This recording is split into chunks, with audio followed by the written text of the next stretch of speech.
প্রথম আলো উত্তর আমেরিকার উদ্যোগে প্রথম আলোর সাবেক যুক্তরাজ্য প্রতিনিধি ও লিডস বাংলা প্রেস ক্লাবের সভাপতি এম জি কিবরিয়ার সাথে মতবিনিময় সভা অনুষ্ঠিত হয়েছে। 13 এপ্রিল শনিবার জ্যাকসন হাইটসে প্রথম আলো উত্তর আমেরিকা কার্যালয়ে লেখক সাংবাদিকদের নিয়ে আলোচনার সূত্রপাত করেন প্রথম আলো উত্তর আমেরিকার সম্পাদক ইব্রাহিম চৌধুরী। আলোচনা সভার শুরুতেই উত্তর আমেরিকার প্রবীণ সাংবাদিক এবং সাপ্তাহিক পরিচয় পত্রিকার সম্পাদক নাজমুল আহসান যুক্তরাজ্য থেকে আসা সাংবাদিক এম জি কিবরিয়াকে নিউ ইয়র্কে স্বাগত জানান।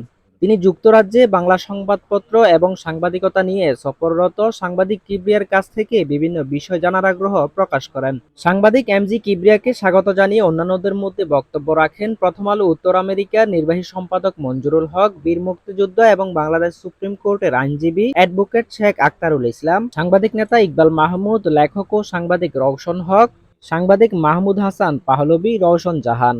অতিথির বক্তব্যে আমেরিকা সফররত সাংবাদিক এম জি কিবরিয়া মত বিনিময় সভা আয়োজন করার জন্য প্রথম আলো উত্তর আমেরিকা কর্তৃপক্ষকে কৃতজ্ঞতা প্রকাশ করেন এবং ব্রিটেন ও আমেরিকার কমিউনিটি মিডিয়ার উন্নয়নে সম্ভব সবকিছু করার আশ্বাস দেন। আমরা তো মুক্তিযুদ্ধের পক্ষের শক্তি, আমরা নর্মাল মানুষ এটা মনে করে যে আমরা বামদারা এবং আমরা সরকারের সহযোগী। এটাও মানুষ মনে করে যে একসময় মানুষ মনে করতো যে আমাদের মতি ভাইকে মানুষ বিভিন্ন ধরনের কটুকথা বলতো যে মতি ভাইয়ের কারণে এই সরকার টিকে আছে। কিন্তু বাস্তবতা হচ্ছে এই প্রথম আলো সব সময় মতি ভাই তো এখন আমাদের এই প্রথম আলোর সাথে না, তারপর প্রথম আলো ব্রান্ড তো এই প্রথম আলোর সব সময় সত্যের পথে দাঁড়িয়েছে।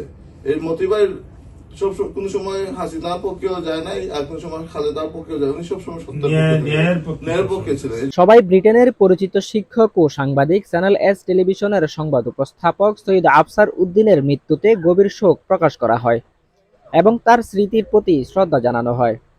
Desk report, CBN TV, USA.